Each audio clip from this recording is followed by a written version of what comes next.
All right, it is 7 o'clock, so I'm going to call the meeting to order. This is the regular city council meeting of February 18th, 2025 for the city of Minnetrista. First of all, I want to welcome all of you that are here this evening, and also a reminder, if you have phones, please put them on silent so they don't disrupt the meeting. And next, please join me for the Pledge of Allegiance. I pledge allegiance to the flag of the United States of America and to the republic for which it stands, one nation, under God, indivisible, with liberty and justice for all. So I'm going to start with introductions. I'm Lisa Whalen, I'm the mayor, and to my left are council members Kathleen Redkin, Peter Vickery, Claudia Lacey, and Brian Govern. And then on the end we have our city engineer, Allison Falsey with WSB. And in the back, she's taking pictures. We have Allie Falkus, who is our assistant administrator. And then to my right, we have Jasper Krugel, who is our city administrator. And then we have several empty seats, some of them joining us via satellite or internet or whatever that's called.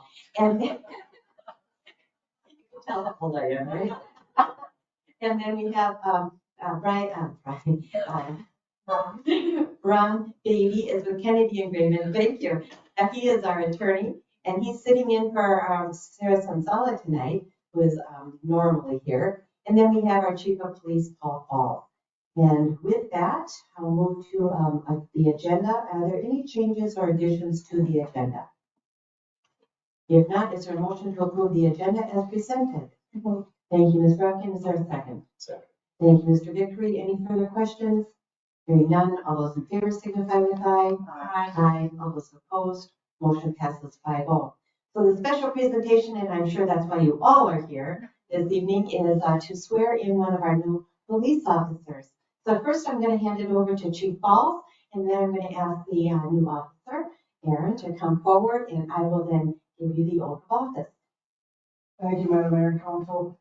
It's always an honor and a pleasure to swear in a new officer, and I think this position is especially exciting for us because it's an addition. This is our number, Aaron is our number 15th officer, which we have been looking for a couple of years. And so it's important to us that we find someone that's the right fit for our agency, and we absolutely see that in Officer Aaron Geddes. So we're excited tonight to have him join our team. So I'll begin by reading some information about Aaron, and then we'll call you forward here in just a little bit.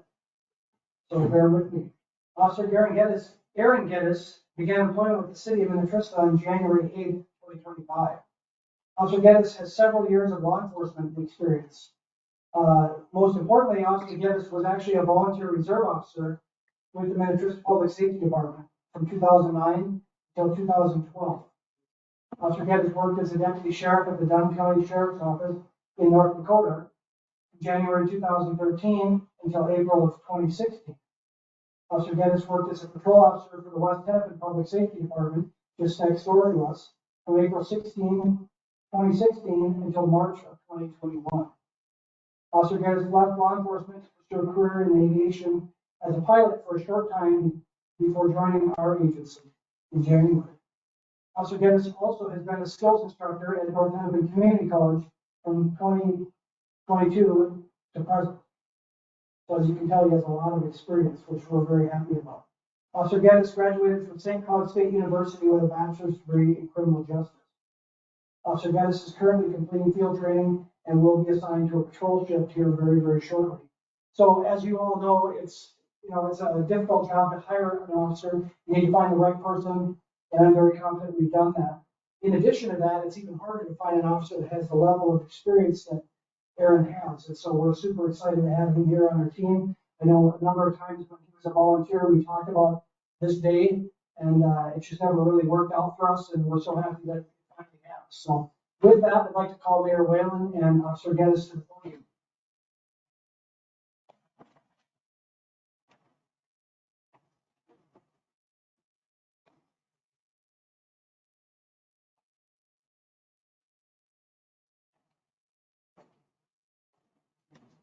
So I will say too that we are very fortunate to have somebody with your skill level and also your expertise and experience to come on board and be part of our team. We really, really appreciate and really are looking forward to having you here for many years to come. So with that, okay.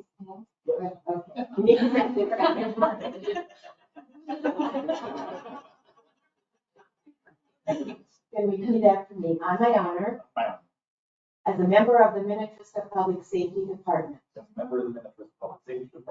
I will uphold the mission of the department by fighting crime and promoting safety. I will uphold my badge, my integrity, my character, and the public trust. I will uphold the Constitution of the United States of America, the laws of the state of Minnesota, the values of the community, and the policies of our department. So help me God. Thank you.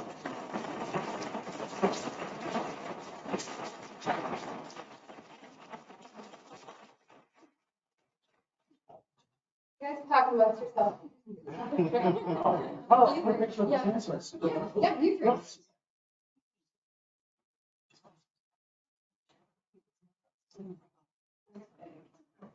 Thank you.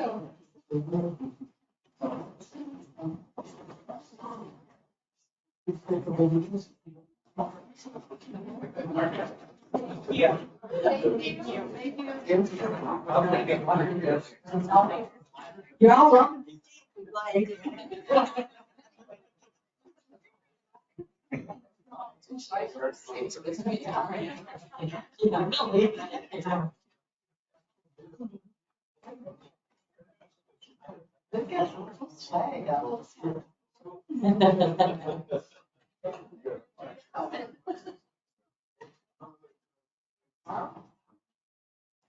All right, so we have consent agenda items. Are there any you wish to remove? Otherwise, they will consist of A, approve our work session regular meeting minutes from February 3rd, 2025. B is approve our city council regular meeting minutes from February 3rd, 2025. C is approve our claims. D is approve authorize execution of a previous pavement agreement at 3403 Kings Point Road. And E is authorize the purchase of a trailer for the infrared asphalt heater. And F is accept the bids and award the contract for well number 7 rehabilitation improvements, which is city project number 0225. Are there any anyone's we don't have to discuss then? Is there a motion to approve consent agenda items A through F? So moved. Thank you, Ms. Lacy. Is there a second? Second. Thank you, Mr. Governor. Further questions? Hearing none. All those in favor signify with aye. Aye. All those opposed? Motion passes 5-0. Next, we move on to, we have no public hearings this evening. So we're going to move on to business items. And first business item is receiving the bids for the 2025 street improvement projects. These are city projects 01-35.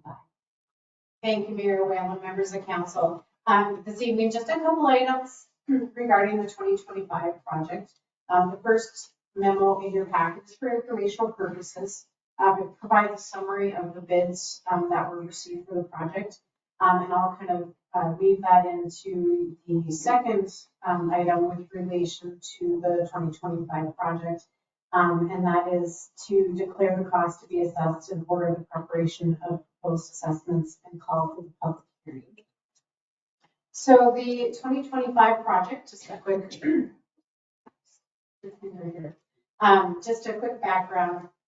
There are 3 project areas within this year's project. These are all reclamation projects: Woodbridge Trail, rural residential area, off County Road 110, Pine Circle, off County Road 44, and the Trillium area between 44 and Wilderness.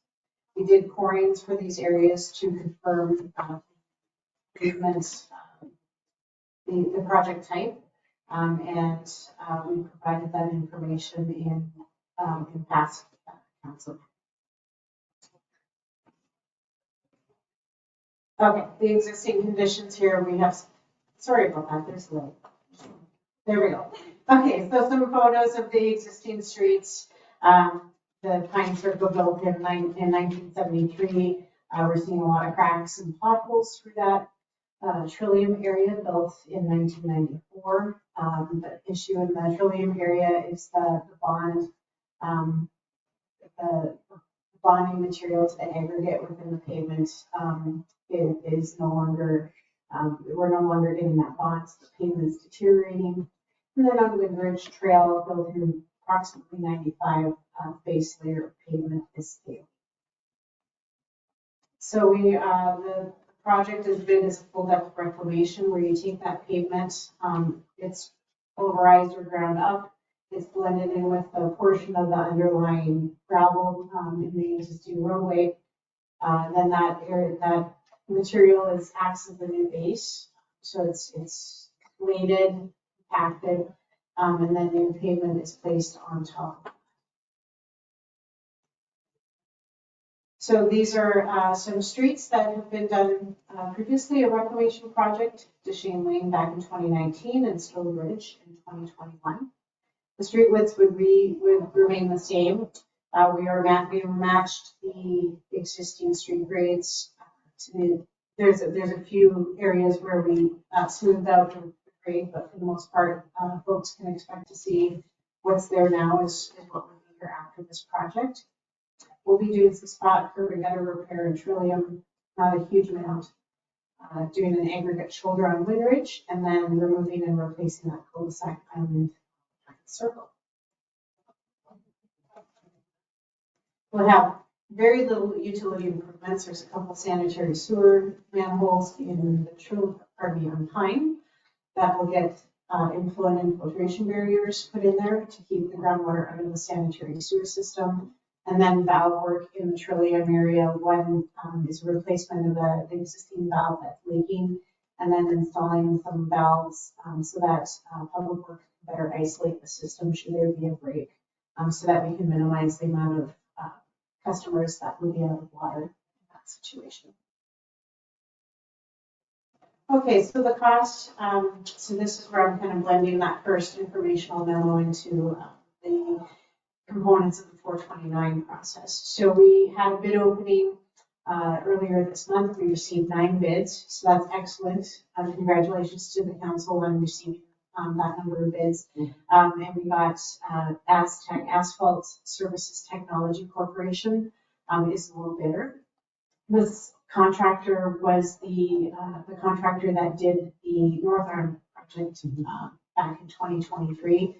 We had great success with that project, so we're looking forward to working with them again.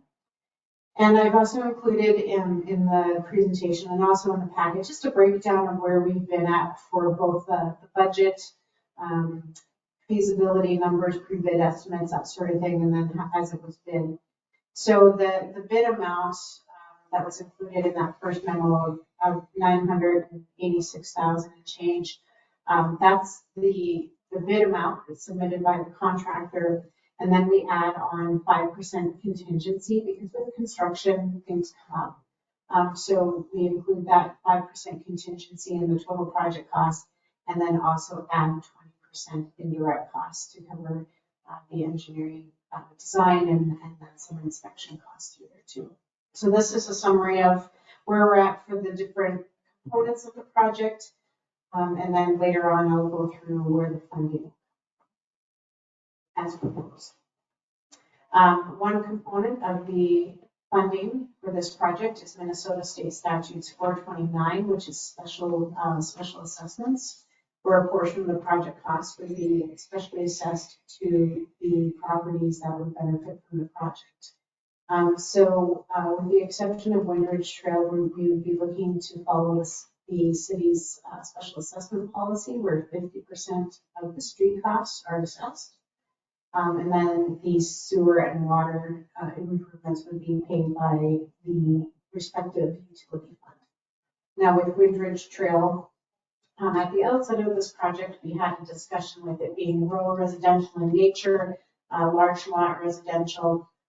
We looked to the 2022 special benefit analysis that was completed for there were a couple areas in the 2023 project where we wanted to get a special benefit analysis, which basically looked at valuation of properties before and after the project.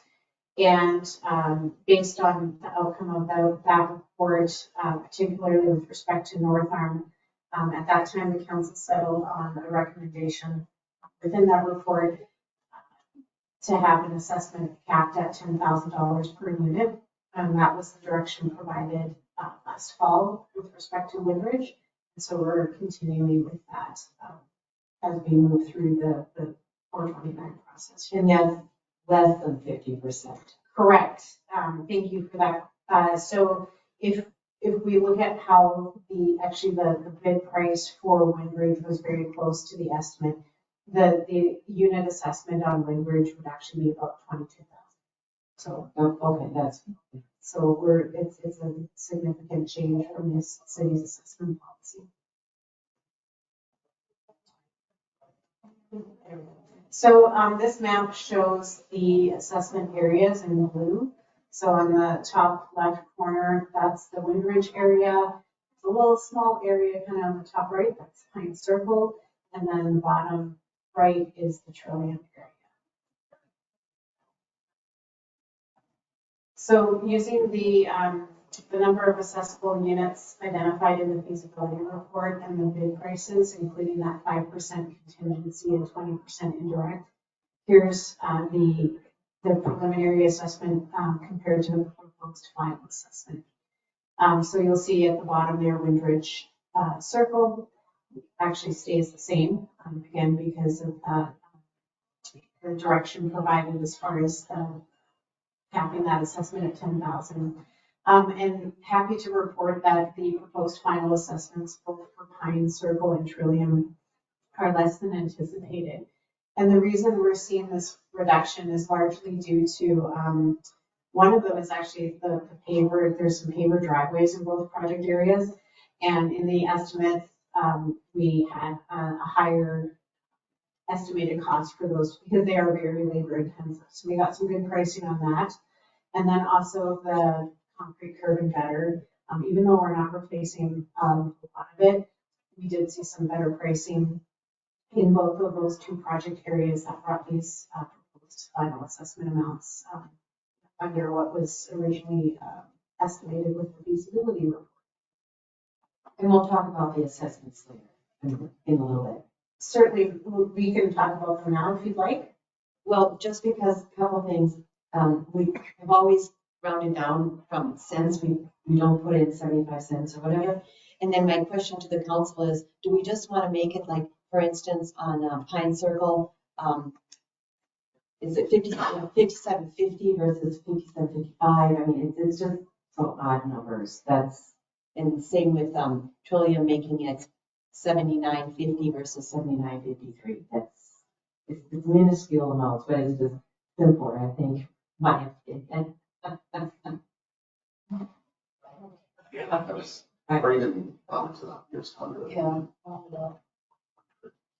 Down. You'd want to run it down. Okay. Well, 779. okay. All right. And then, okay. We can certainly do that. And I know there was, I think a question came up earlier today. If we would like to have a little bit of a discussion.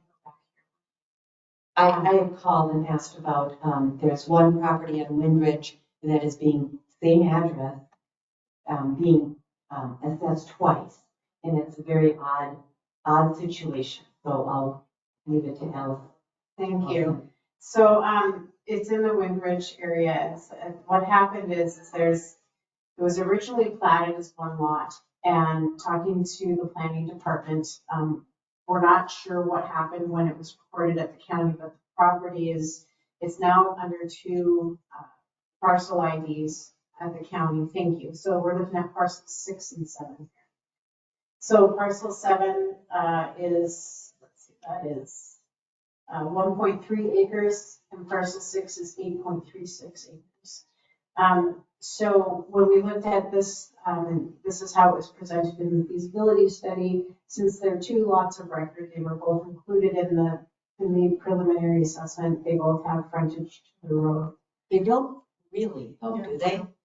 6 does, it's small, but there is. It's not, yeah, but it's not, it doesn't meet our frontage requirement, I don't think. Yeah, so the discussion this evening, that staff would like direction from the council is if you would like to see both parcels 6 and 7 included in the assessment roll. Now, the majority of the home lies within parcel 6. But there is a portion of the home that's in parcel 7. So it's kind of a head scratcher on how we got to this situation. And I can provide more information to the council at the assessment hearing if you'd like, but if the council, after discussing this evening, has a decision and direction given to staff, we could certainly remove one of the parcels from the assessment roll. My recommendation would be parcel 7 because it's a smaller one. Smaller one, yeah. And it doesn't affect the assessment amount again because this assessment was capped at $10,000 per unit. It would just be that the city's portion of the project cost would then increase by $10,000. Yeah, go ahead. Why would we treat that different than we treated the house on Trillium? We're assessing that vacant lot. This can't be subdivided because their house already sits actually on a portion of the 7 lot. So in other words, they can't subdivide it because this is a 10-acre minimum here. So in these instances, talking to the planning department, in order for them, if they had combined it under one tax ID, we wouldn't be in this situation. And we're not sure why there was a split between those two properties to begin with. We think it had something to do with the school district boundaries. I was looking, as funny as it sounds, I was looking at, because we were trying to figure out what happened through here, and I was looking at the Hennepin County half-section maps, which has the delineation between school district boundaries. And by coincidence, or perhaps the reason why it's split like that, is the school district boundary follows that line, that common line between parcels 6 and 7 here. That's a guess at this point, but we don't have much to go on right now. Have you spoken with the home? We haven't spoken to the property owner. So certainly the first public hearing notice was sent to the property owner. So in this instance, they would have received 2. So it's unclear whether they thought it was a mistake that they got 2, or were they just like, yeah, we have 2 properties, we get assessed twice. So we have not reached out to the property. See, it's the same address. That's the other weird thing. It's not like 2 different addresses, or it's 2 PIDs, but it's the same address. So maybe yeah. But I just don't know. So the other thing is you have to look at the evaluation, and does it increase lot number 7 by 10,000 and lot number 6 by 10,000? When all the other ones are increased by 10,000 and they're, you know what I'm saying, the size of those lots are much bigger than 7. So when you look at what we're assessing, I think it would be an over-assessment, basically. Yeah, and I had a discussion with the planning department again today about this situation, and if you have the example that the house is removed, so you've now eliminated that, you have a house that's partially on parcel 6 and partially on parcel 7. We had that discussion of is parcel 7 a lot of record that has buildable rights? Well, the other thing too, when you think about it, a small lot like that, they have to have their own private septic system, and they have to have their own well. And then there's also, and you have to have those separated by certain distances. So it would be pretty tight to do a house with a septic and a well in a 1.2 acre lot. Well, but the issue is whether or not it's a separate property. And It's not currently. well, no, they have 2 tax statements. They get 2 tax statements on it. So it is a separate property, which would be what we did with Trillium, that it's a separate lot. The difference with Trillium is they could build today without taking down any houses. They could build another house on that second lot. And they could come before us and say, our house is on both lots, we want to move the line and both put the house on there. And we would probably say, yes, we would do that. But then the lot 7 would be even smaller. But that's irrelevant. It's whether or not, Well, what are other practices on the same project? I mean, the assessment's huge. I mean, that's what we want to decide, whether or not we want to assess the same person twice. But if someone else owned that property and just had a vacant lot, we would assess them. It was a different family. If it was built, Even if it was just a vacant lot there, we would assess it. if it was built. Yeah, Which 1 acre property is buildable. and I think we have to make, if I may, we might have to make contact with the property owner. They could reconfigure the lot to basically split it in half to make it equal sizes too. No, they can't, because it's a 10-acre minimum. Okay. And so, and if you combine 6 and 7 and then wanted to split it into 2 lots, Yeah. neither right. one would be conforming. In fact, I highly doubt that number 6 is conforming. If you look at it, because the other ones are 10-acre lots, right? So I think that there's been some good discussion about this compared to the Trillium parcel. And the city attorney can certainly correct me if I'm wrong, but one of the tasks asked of the council this evening is to call for that assessment hearing. And the way that the package is presented to the council for adoption this evening includes both of them. And we could go back and do some further analysis as far as buildability on parcels 6 and 7. Notice the assessment hearing as it currently stands, and then speak to the property owners prior to that assessment hearing, kind of figure out what's going on. And at the assessment hearing, the council could certainly change the assessment role at that hearing to remove, in this instance, let's just say, for example, parcel 7. Mr. Beatty? Madam Mayor and Council, I think that's a good idea. I mean, I don't know anything about this parcel other than what I've heard in the last 2 minutes. I think the theory that it straddles school district lines is probably a good idea. It's probably an explanation as to why it has 2 PIDs. I've seen that happen with watershed districts and school districts, so that might be exactly what it is. That doesn't necessarily mean to me, though, it's 2 parcels. I think the accessibility is whether that's a separate developable parcel. I don't think we have enough information right now. I think the city engineer's idea is a good one. Keep it in for now. You can always drop it out. You can't go the other way. Right. And again, I would just say, if a house sits on both those lots currently, I don't think we can say, well, but you could remove the house and then build on number 6 and on number 7. That's a lot of speculation. I mean, Yeah. so. Mayor Whalen, I think in the interest of moving forward, if the council is comfortable with moving forward as presented, staff would go back and do more research with regards to the split between parcels 6 and 7, consult with the city attorney's office as necessary, and then bring forward that recommendation and clarification at the time of the assessment hearing. And we'd certainly talk to the resident in the meantime, because we would be noticing both parcels. And then if, perhaps this might be an opportunity to combine it into one tax ID, but they might not be able to. But from a staff standpoint, that would be ideal. But we can certainly have, a month between now and the proposed assessment hearing. So we do have time to do some more work on that. All right. Okay. Thank you.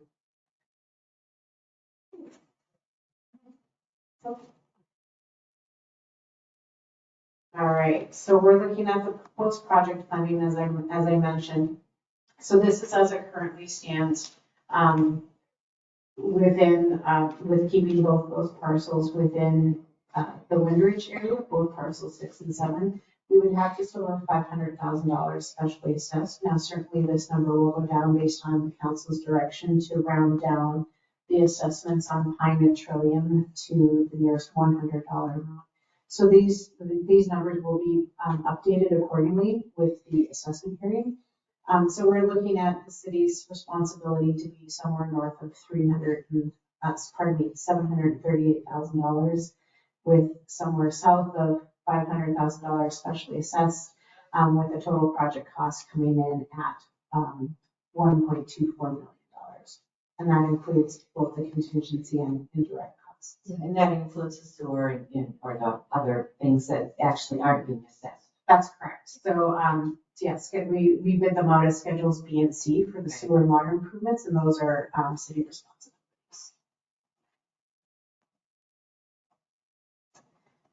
So here we are this evening, February, I have the 17th, the 18th. Well, we're here to, ask the council to order the assessment hearing and declare the cost to be assessed. Again, the cost to be assessed is on the high side, so we are conservative in this, given the direction that council's provided this evening with regards to rounding down the assessments to the nearest $100, and then as well as that potential drop of one accessible parcel along Wind Ridge. So as it stands in the packet, we would be recommending that the council receive the bids and call for the assessment hearing, which would be held on March 17th, to provide sufficient time frame to notify the properties that are proposed to be assessed. Thank you. And just one other thing that's in our packet, we're talking about an assessment for a 20-year period with an interest rate of 5.9%. And our policy states that we charge 2% over our interest rate. Well, the thing is we're not bonding for this project, so we don't really have any interest per se in terms of bonding. So I'm just asking them now, obviously, if they prepay their assessment, we put it into an account and it does get some interest. But I'm just wondering, it seems to me kind of high if we don't have that expense of interest on the project. It seems kind of high to me to charge our residents 5.9%. Let's come up before on something. Yeah. School, we did, Sunnyfield, was that when it came up? And we lowered it for the district, I remember. Because we weren't paying. I don't remember what it was, if it was. And then the other thing is we're just making an assumption on what potentially the interest rate would be. So I'm a little bit leery about charging 2% over an assumption. Yeah, so the 2%, or the interest rate was provided last week when the council memo was drafted. It would certainly be updated at the time the assessment was adopted. If the council directs staff to adjust that interest rate in the final assessment notice, we can certainly do that. So the actual interest rate was 3.9? And then Correct. Let's just charge them the actual interest rate instead of the 2% greater. Yeah, if we don't have interest on a project, I just don't feel comfortable charging our residents not only interest, but then plus 2%. So I'd be more comfortable with 3.9. Look at that. All right, okay. 3.9. So moving forward, if we don't bond for a project and we assess, that'll be the rate. Yes. We should probably incorporate that into our Yeah, we should, assessment policy. yeah, we'll just Okay. take a look at it. Okay. Sure. Anything, Ron? Well, Madam Mayor, what I was gonna say is there is, even if you're not bonding, there's an opportunity cost because you're taking that money out of some pot. Because that you're presumably earning some interest on, and obviously the finance director could speak to this better than I could, but there is a cost there. Right, and Yeah, that's so- why we're still doing the 3.9. It's just, right. Can we go back to the lots for a second? There's another vacant lot on that street. It's the same property owners own 2 lots there too. Granted, the second lot is substantially bigger at 6.5 acres, but the same person owns these 2 lots too. So we're assessing them. So they would have the same argument as the other one possibly, like, well, it's a vacant lot, yes, possibly buildable, but the other one is buildable. So Yeah. whatever we decide, I think it's 2 and 3 are the same owner as well. But it's not just the same owner, it's when you look at lot 2, it has the required frontage on the road and it's larger than 1.2 acres, so you can build on it. and it doesn't have a house halfway across the lot line. Well, the one house is then halfway across. If you look at it, is the Partial. driveway. It's basically the driveway. The driveway's on it in a tiny little eve. So it doesn't have, I mean, you'd have to bring this down. Yeah, and the driveway is here, not over there. But there could be, they could put a driveway there and do that. If they're not, Well, all I'm saying is they'd have to take the house down in order to build on that other lot. or move the lot line. But I'm just saying, whatever we decide, there is another vacant lot with the same homeowner who's getting the $20,000. Just want to make sure everyone has that little tidbit. The second one that you're referring to, I think that is closer to the same situation as the Trillium Bay one. If I remember correctly, it's parcels 2 and 3. Yeah. That are under. So parcel, if you look just to the west of parcel 2, I believe that is also it's also owned by the same owners of parcel 2. And I think I'll take a look and I'll include that in the assessment memo in a month. Because I think it's a similar situation that for some reason it's parsed off of the actual lot that was shown in the plat and is under a separate PID, but is actually quote unquote under, but is the same plot. Yeah. So it's, you're saying, well, yeah, that's parcel two. The little, Yeah, the little corner. Yeah, the little corner. Actually part of parcel two. well, Yes, that's my understanding. but it's got a separate PID. And so that was not included in the assessment because it doesn't have frontage. Yeah, so that's the differentiator there. So I think it's due for a good explanation at the assessment hearing, so we can go and provide council with all the information for consideration of what to include. Yeah, and if my guess is that parcel 6 and 7 have never been combined, maybe because of, as Ms. Fauski and also Mr. Beatty have mentioned, because of the school might be, but they also figure if we combine them, we still can't subdivide. We can't divide it because it won't meet our report, the 10-acre minimum. So that's the other thing. So, okay, We'll go through we'll all go that. through that. All right. All right. Those two are separate school districts as well. So I think we may have found the reason, but we'll There you go. dig as deep as we can.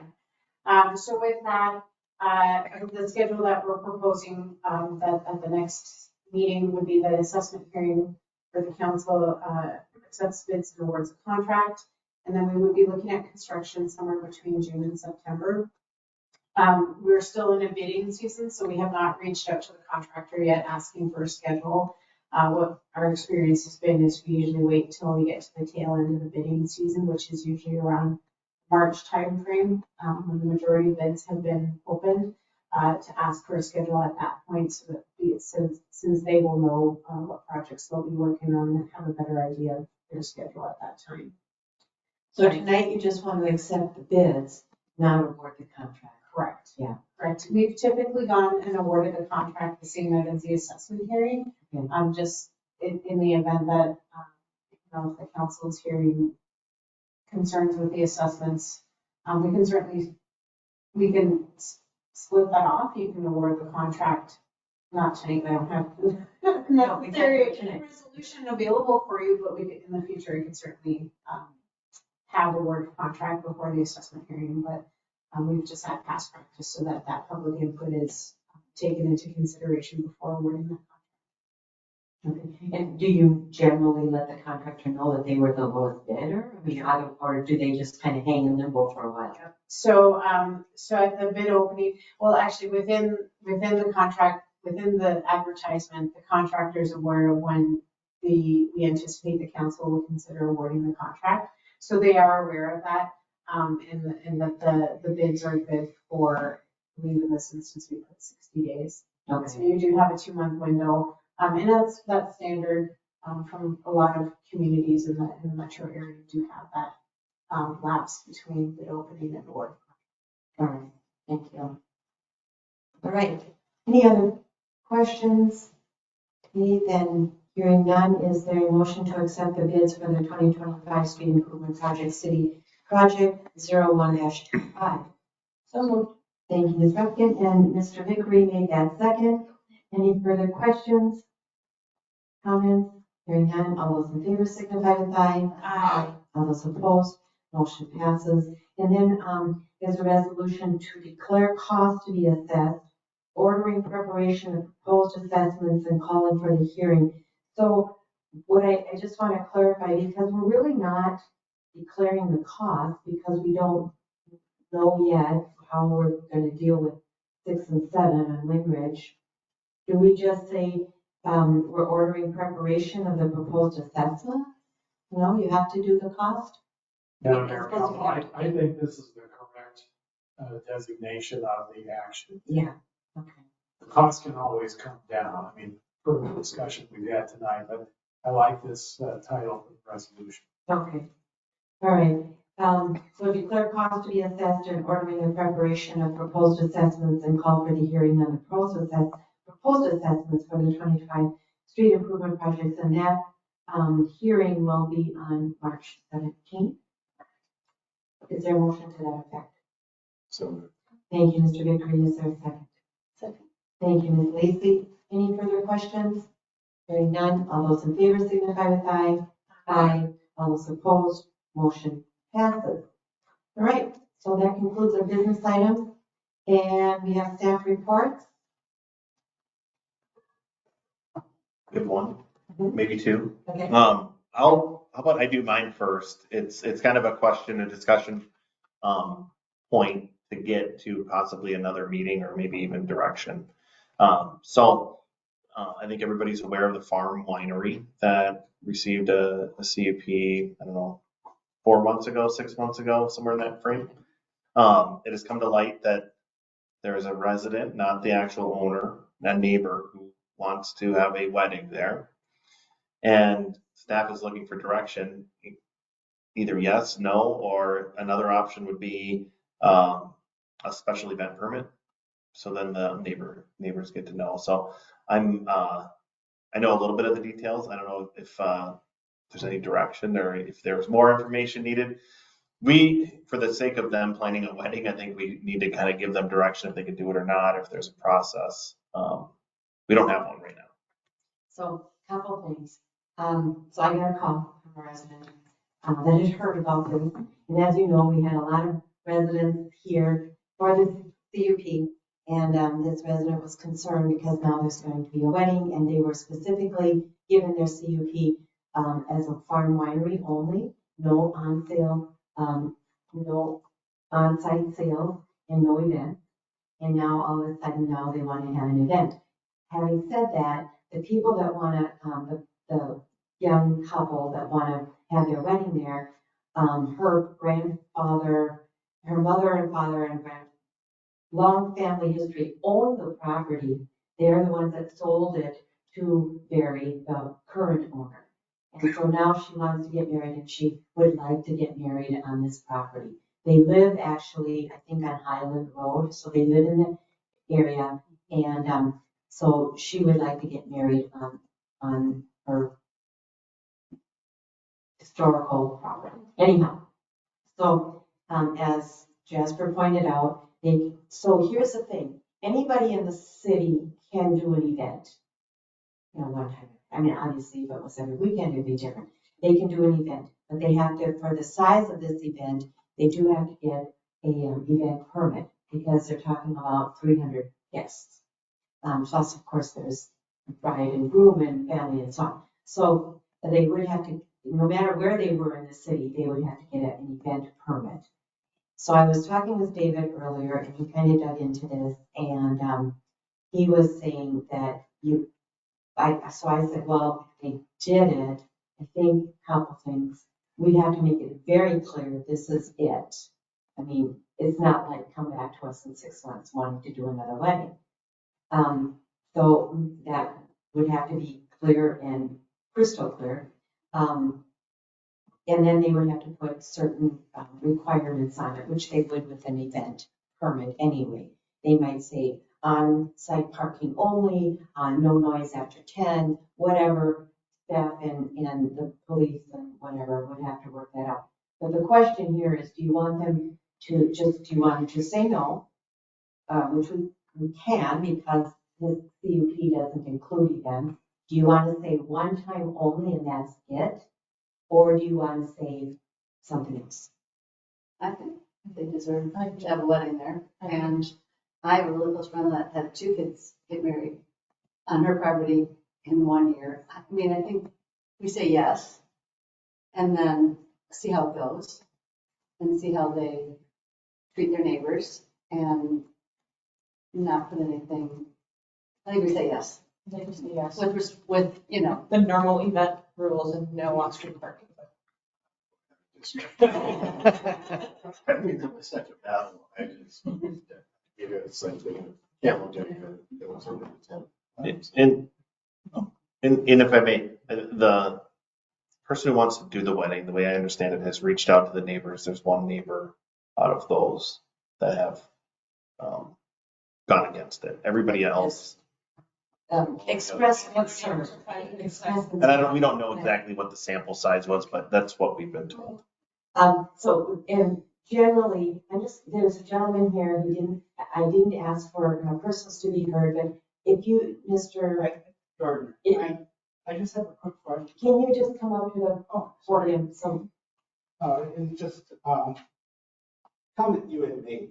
And so if I wanted to have a 300-person event in my backyard, what would you normally do? right, then you would have to apply for an event Okay. permit, and then we would put certain stipulations on it, and then you can hold it. Okay, so if they want to entertain a 300-person event as neighbors, wouldn't that apply? Right, and that's what we're saying, yes.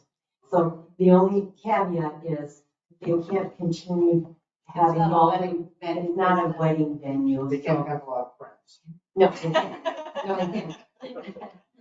But maybe I'll have Ron weigh in. Well, again, I don't know any more about this than what I've heard in the last few minutes. But, I'm seeing this as completely separate from the conditional use permit. As several of you were saying, anybody can have an event, whether it's a wedding or a graduation party or anything. And if it goes over a certain threshold, you have to get an event permit and parking and all those other things. That seems to me like what they're doing, which is really kind of unrelated to the CUP. The CUP suggests that there's a business, and I think you're right about saying, this isn't related to your CUP, you're not going to be in the wedding business. Correct. But sounds to me like they should be able to, like everybody else, get a special event permit for a special event. Right, and again, but most people don't do this on an annual basis or have multiple events every year. And so we had that discussion when we granted the CUP and said, yeah, you can't. They wanted to do events like this, and we just said no. So I think I'm kind of. As a business. So. Why don't we say yes and then see if there's any more requests? And then we can say, no, you're pushing this into a business Yeah. versus a random. Let's see how it I have a goes. friend who wants to get married on like beautiful property. Yeah. I think we see how it goes, and then if it becomes an issue, then we stop it. But it could just be. Like I it's said, we can just let you know this is a one-time off and see how it goes and put a lot of stipulations and a lot of parameters around it so that all of the neighbors are good with it and, so on. And then, yeah. Well, that would be for saying it's a one-time thing. What if this person has a sister? Yeah, I wouldn't say it's a one-night. I would say if it becomes like, hey, we're not a business, we're doing weddings all the time for random people, like, that's different than, oh, my sister also would like to get married on her. Well, and he has kids too, so in theory, they might want to get married there at some point too. So I mean, just, if he allows Well, himself but money, that kind of gets back to the CUP discussion when the neighbors are like, well, are we gonna have all these events here all the time? And they did want to do like 4 or 5 events every year, and we just said, no, that doesn't fit in. So I'm okay with one, but I think it needs to be clear that this is a one-time event because of the special circumstances surrounding the individual wanting to get married there. I have no problem with that. But then, as Brian says, wink, wink, these are friends of mine, and wink, wink, these are relatives of mine. Yeah, I think then we have to put our foot down and say, no, you need to come in for an amendment to your CUP then. And then we have a discussion about it. That's how I would view it. Sell wine, sorry. So, No. y'all, I've been No. long before I was city council member, I had a wedding at my house in the backyard. Yes, you didn't get it. I didn't get a permit. I did talk to every single neighbor. Did you have 300 guests? No. Okay. That's the Number, number. you know, 150. I probably should have a permit. I mean, I'm sorry. Sorry. Here, I didn't know. It's been a long time. Oh, no, now you're gonna. Okay, we have a police chief here. Called and everyone was happy, but,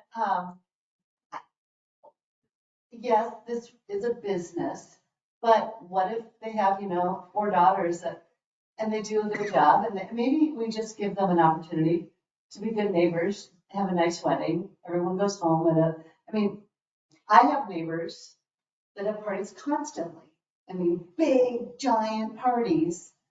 And, you know, we just kind of go, I hope they. And I bet you don't wish that they didn't have a lot of big Well, giant You parties. know, they can do that without a permit, and they do it. So maybe we just are really, we let them have their wedding and see how it goes. Is this a business or a friend? Is it are they? It's neighbor.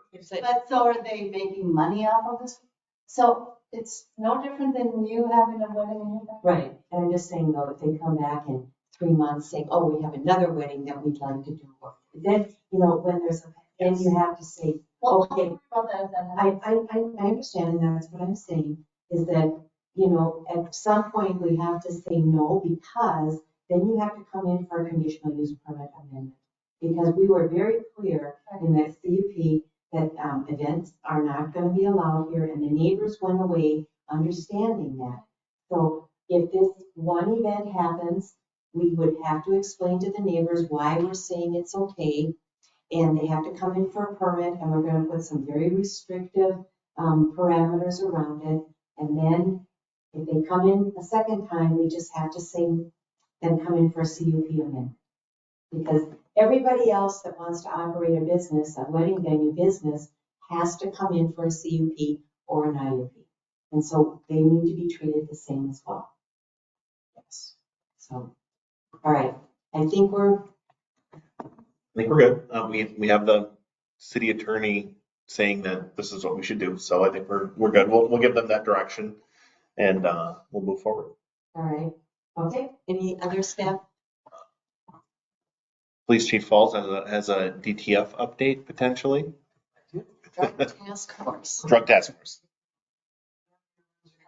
So recently, the mayor mentioned our annual drug task force luncheon, which, so last year was the first year that we combined the West Metro Drug Task Force, which is what we've been part of since 2016.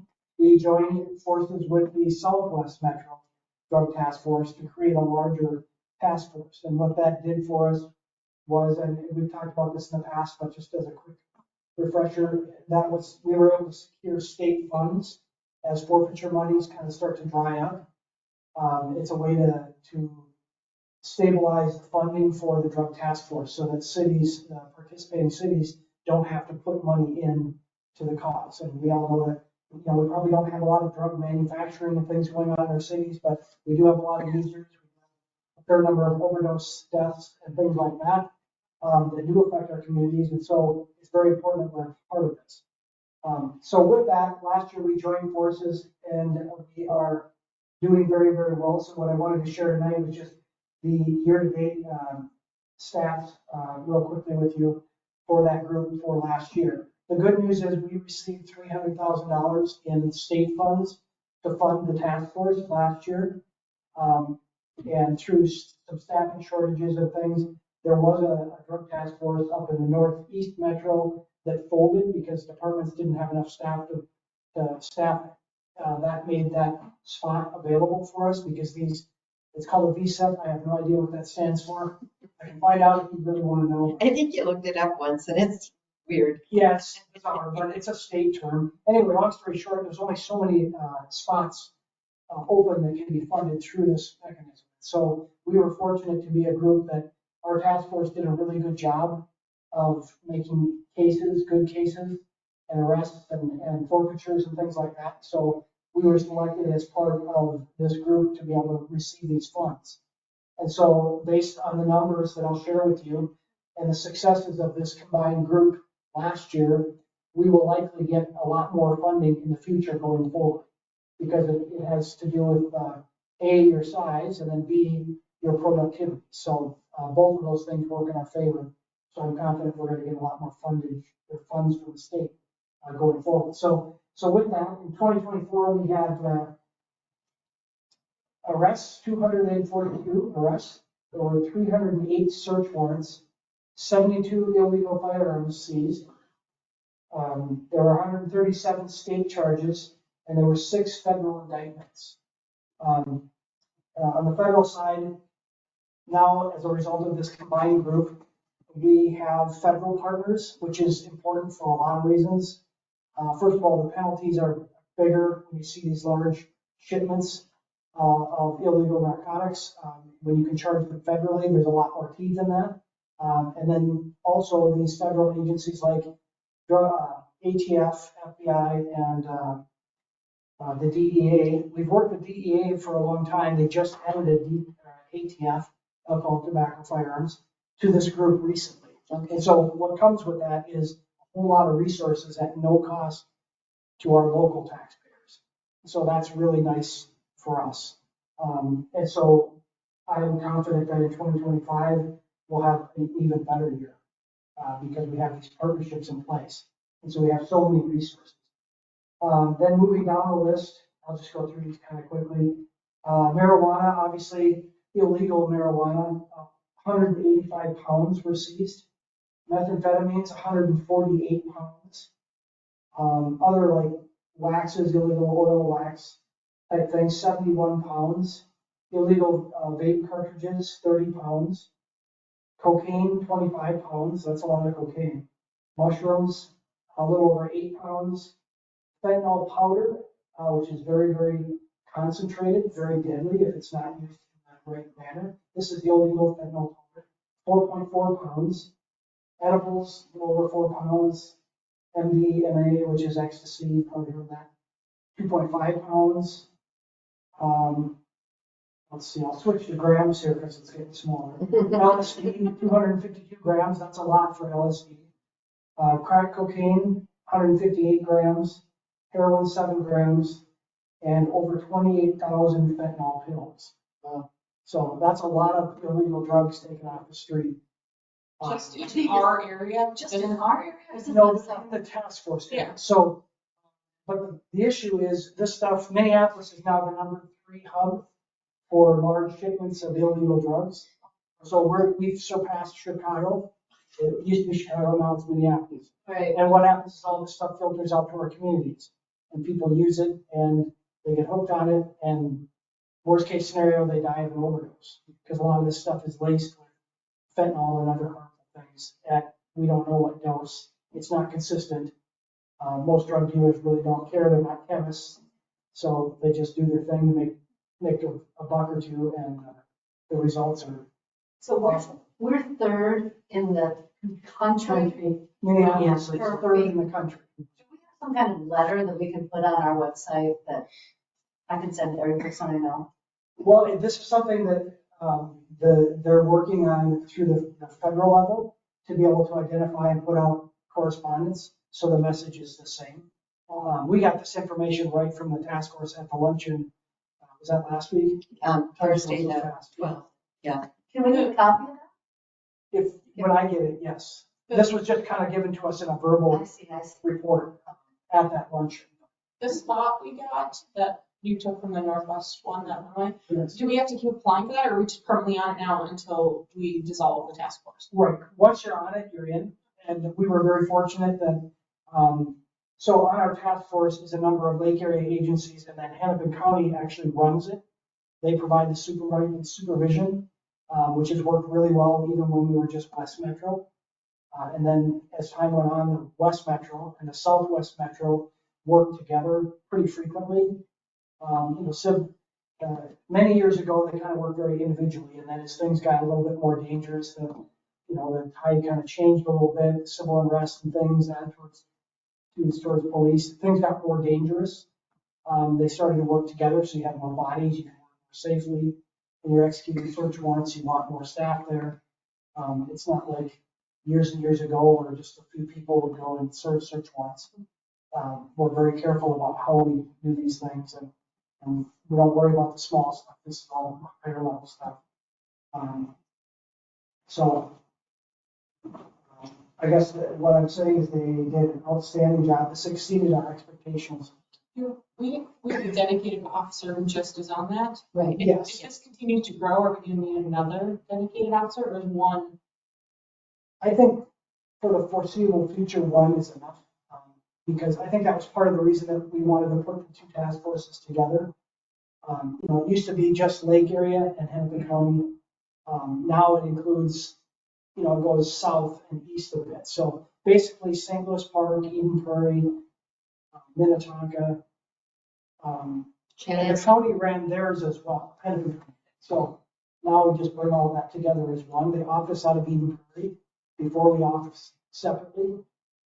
So it's just so much more efficient than it used to be. And I would think that if they need more bodies eventually, that to start with anyway, that the larger cities would probably add another officer. Someone likes working for us. Chief, how many of these seizures were done in the high schools? Well, none of these seizures, there have been drug-related things in the high school, but at a lower level, and the SRO handles that. The beauty of being part of the task force is if you get something that requires follow-up or further investigation or something more complex than just being caught with a small amount of narcotics, then you have access to the whole drug task force. So they can come investigate if they can execute search warrants, things like that. The high school certainly, these large seizures aren't occurring there. Are they occurring where are most of these occurring? All over the metro. Have there been any in Minnetrista? There have been, yes. St. Bonnie, Minnetrista. Not all the time, of course. I mean, drugs are regional, so we get a lot more of the big numbers to the east, but that stuff's coming back to our cities. So we have a lot more users than we do dealers out here. That doesn't mean there aren't some. And are you seeing these, with the fentanyl, you said like 4 pounds? I mean, couldn't that kill everyone in the state of Minnesota? Depending on the purity. So are you seeing them being prosecuted and actually being put away? Are you seeing that? Yes, we are. And that's why the federal partners are so important for these large scale dealers. The federal charges are much more likely to stick, but that they have to hit a threshold.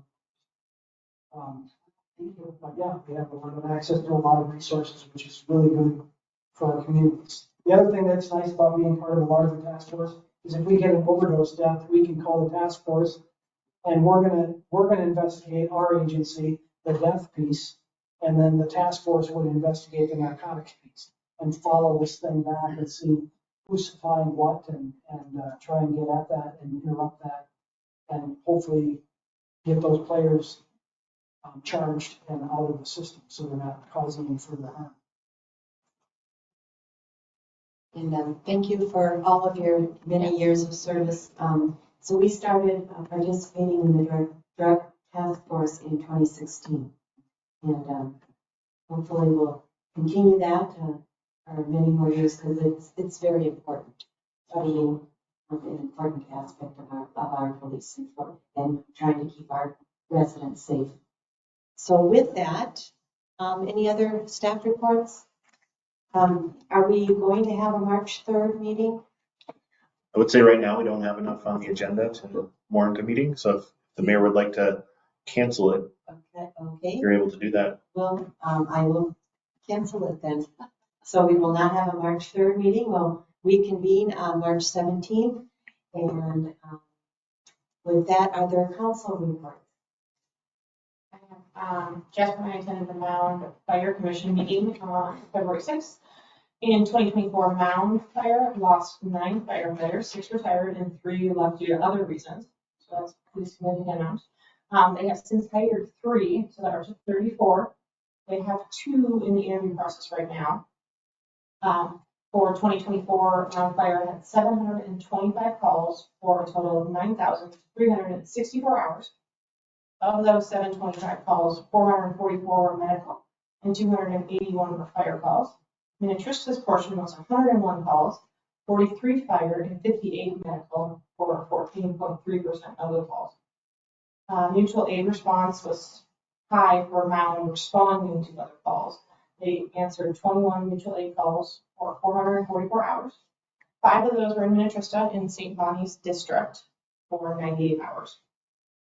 Obviously, with the plan for the GP and everything, they're responding to more of St. Bonnie's calls now. So they'll be, I don't know if that still counts as mutual aid since they're on the call together or how that's going to play out. Still. But they're still working together. So, the ladder truck payment will be done in 2026. So then the only debt that Mound Fire will have is an engine they got 2 years ago now, which will end in 2023 or 2030. And there's about $352,000 left on those payments. The budget carryover from 2024 was $341,000. That's because of the fund reserve and $87,000 in admin reserve, which is for one chief. He retired sometime, hopefully not anytime soon. Probably some. Yeah. the big change is in the software.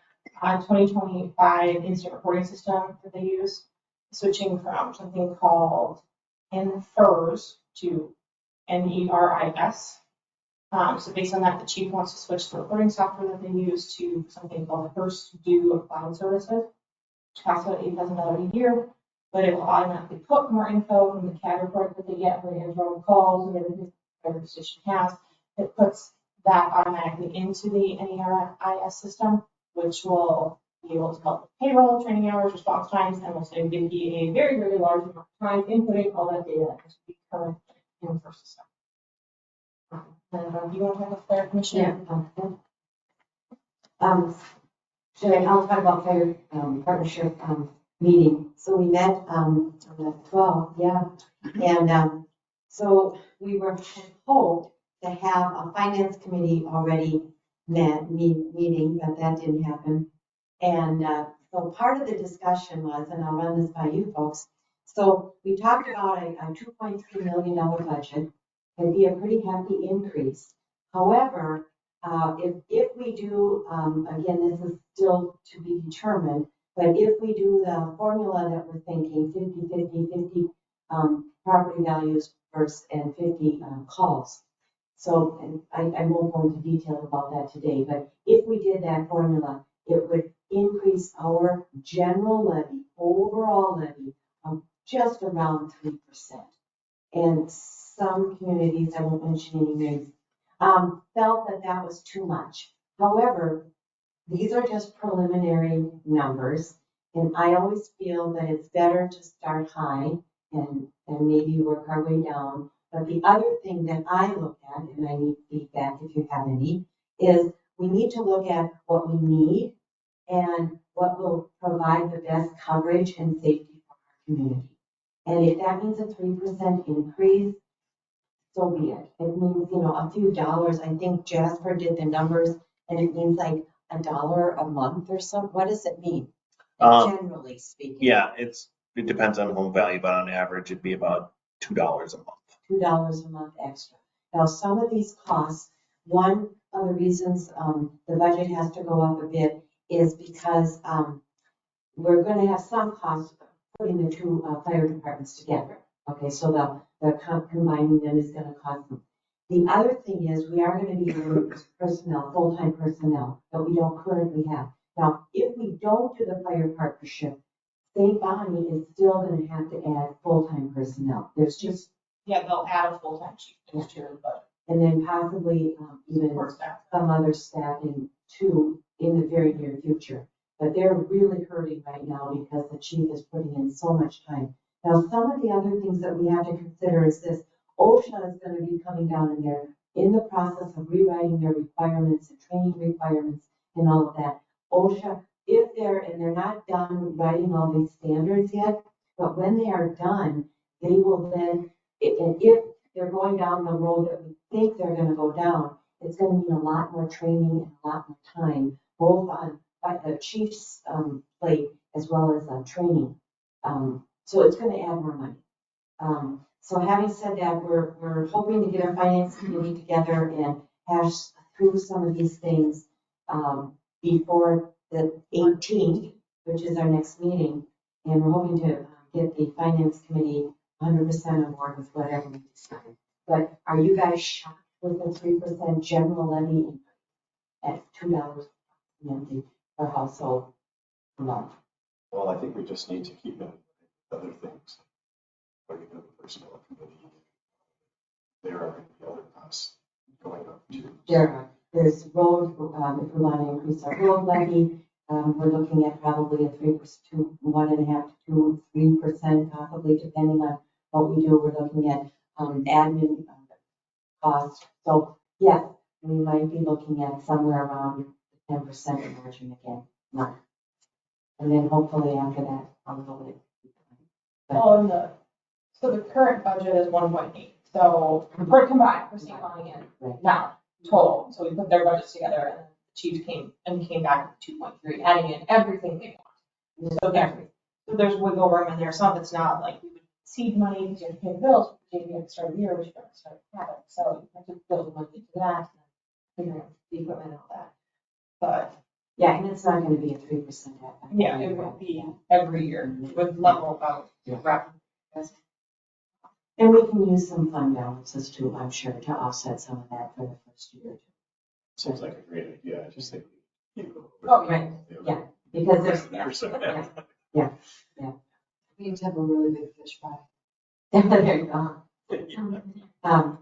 So that was that. And then we're hoping to have, there's also a JPA contract subcommittee, which we are also hoping to get a meeting soon, but it's proving challenging.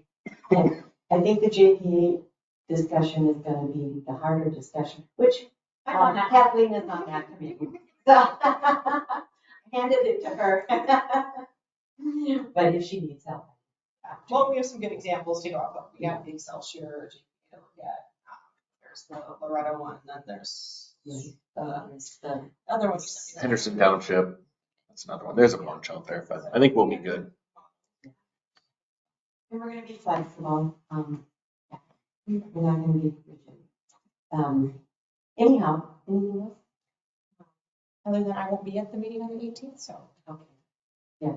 So we will. Is everybody else going to be here on the 18th? No, I'll be at the council meeting. I won't be at the fire meeting on the 18th. Oh, I'll be at the council meeting on the 17th. Okay. No, I'll be at the council meeting. I will not be at the fire meeting. Okay. Wait a minute. Yeah. Oh, If it happens. I'll throw him in front of the floor. We can take the darts. Just kidding. Fine with that. It's all friendly. Yeah. So anyhow, so I did attend the DTF luncheon and also Northwest League and shared some of the things that were happening here in our community and so on. So we didn't have a speaker. It was just sharing the community updates and anything. And anything else? The watershed district's wanting to start monitoring the Oxford Lake. So we're going to try to see if we can find a volunteer lives around the lake to do that. So, cost down. So My sister-in-law lives on the lake. Oh, there you go. She just moved here from Texas, and so. well, Right at the end of the cul-de-sac on Oxford Lake. civic duty. Sorry, Jen. Yeah. All right. Okay. All right. If we have no more reports, I think we've covered everything. Then if there's a motion to adjourn, we can be adjourned. So moved. All right. Second. Thank you, Ryan, for seconding that. All those in favor signify with aye. Aye. All those opposed, motion passes 5-0. So 7 acres.